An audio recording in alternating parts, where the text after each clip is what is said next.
Okay, so I have a Fender Stratocaster, and you know, I bought this guitar super cheap, and I don't endorse buying them because I don't like counterfeits. I have an American Strat, I have a Mexican Strat, and I have a bunch of Squire Strats, but I don't like counterfeits, and this is a counterfeit. But I really wanted it because Fiesta Red, and if my American or the Mexican had the options for Fiesta Red, I would have gotten it in Fiesta Red. So this is trying to be like a 60s Strat, so it does not have the truss rod adjustment in the head. It has the truss rod adjustment in the heel of the neck. The only thing visually that would be a giveaway is that it has the second string tree, like modern Squires and stuff like that, but even the more modern Squires are getting away from the secondary string tree. The other thing about this is that the thin outline spaghetti logo, it's not filled in like some, you know, with the gold on the inside. It's actually just hollow. It's see-through, but you'd have to get real close to see that. It obviously does not have a serial number on it. Another thing I really don't like about it is they even went as far as to put the custom shop decal on the back of the headstock.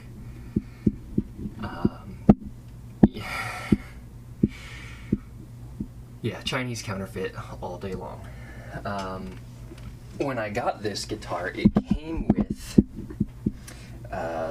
you know, cheap, small Chinese potentiometers, PCB switcher, cheap Chinese ceramic pickups. So, I mean, it was basically like a cheap Squire, you know, like a bottom of the barrel Squire that you could get. And it sounded like it too, and the setup was about as good as a cheap Squire is.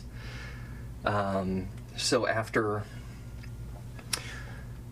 taking it off, redoing the electronics, we have full-size pots in here, and in order to make them fit, I did have to get in there with my Dremel and make the routing just a little bit bigger around the volume pot. I kept the PCB switcher because whatever, it's just a switcher. I didn't feel like going that far with it, but I do have full-size pots in there. I have Alnico vintage sounding pickups in it.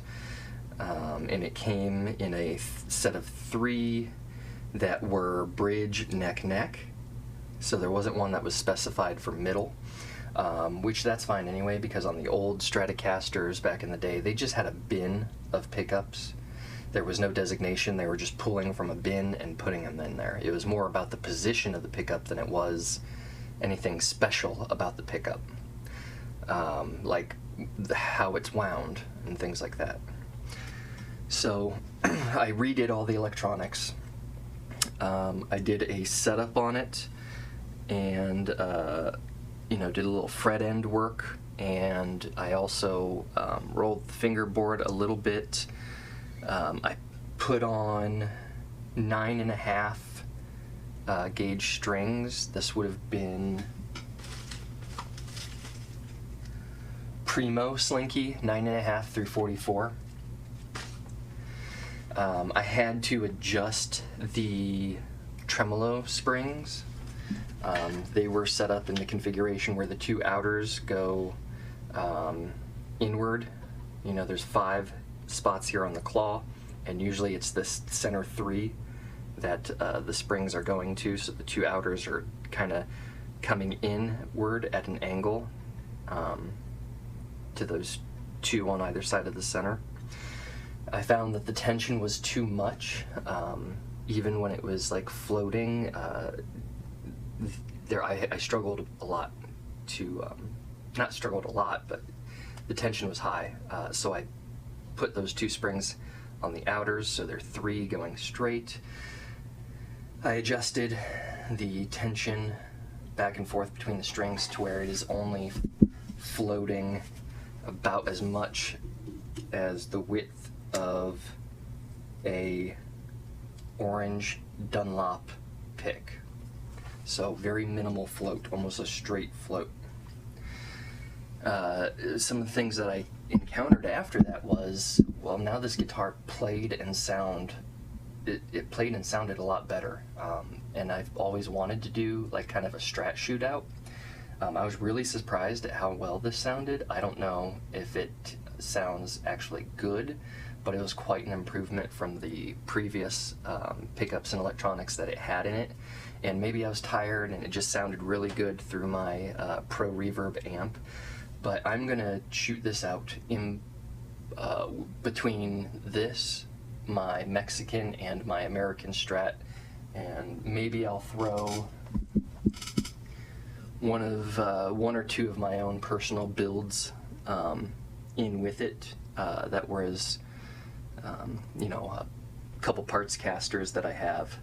I don't have any straight stock Squires at the moment, so I'm thinking maybe I'll throw in a Partscaster or 2. Now the string gauges are gonna vary between all of them.